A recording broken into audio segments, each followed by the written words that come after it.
Most modern commercial buildings have some form of a building automation system, and we use the term BAS, or Building Automation System, generically, and we'll touch on that a little bit later.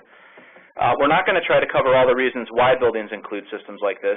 We're going to assume that you already accept that basic premise and that you came here today to get some ideas for improving or upgrading or expanding what it is you already have.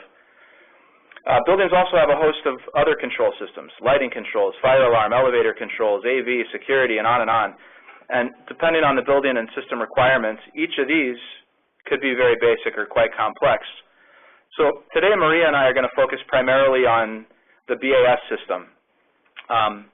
If you're planning to enhance how you operate your building, we propose that the BAS is probably the system that you already have in some shape or form that's best suited to become the core operating platform for that enhancement. A modern BAS is pretty adept at sharing data between different equipment and systems because it can usually speak several different protocols, and it's built for customization and programmability. So a BAS is a natural candidate for bridging the gap between, say, like temperature controls and the lighting controls with some supervisory logic thrown in to let you maybe set back the space temperature when the ox sensor shows the room's empty. That's just one example of leveraging a BAS to improve energy efficiency. And a modern BAS has great tools for dealing with a large volume of data. The IT world calls this problem big data with capital letters and quotes. And as we connect more things, and those things all spew out more and more data each, it becomes difficult for us humans to sift through it all.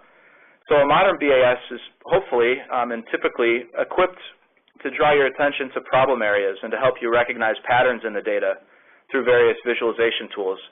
And all these things can help you run your building more effectively without needing to go hire a bunch of additional operators to man the battle station.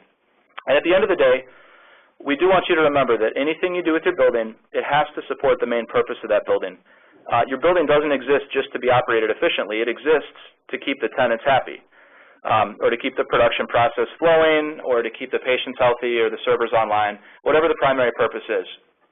So you can probably draw your own analogy for your building, but I had a customer question some energy efficiency plans I made one time, and he said to me that his annual energy cost for the building was about $2 a square foot, while the average salary paid to his employees in that same building was $200 a square foot.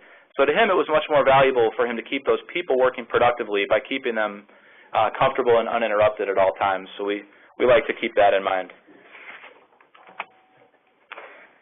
So throughout the presentation, we're going to default using the term Building Automation System, or BAS, to describe the software platform at the core of your building controls. Several other terms are also used to describe similar softwares.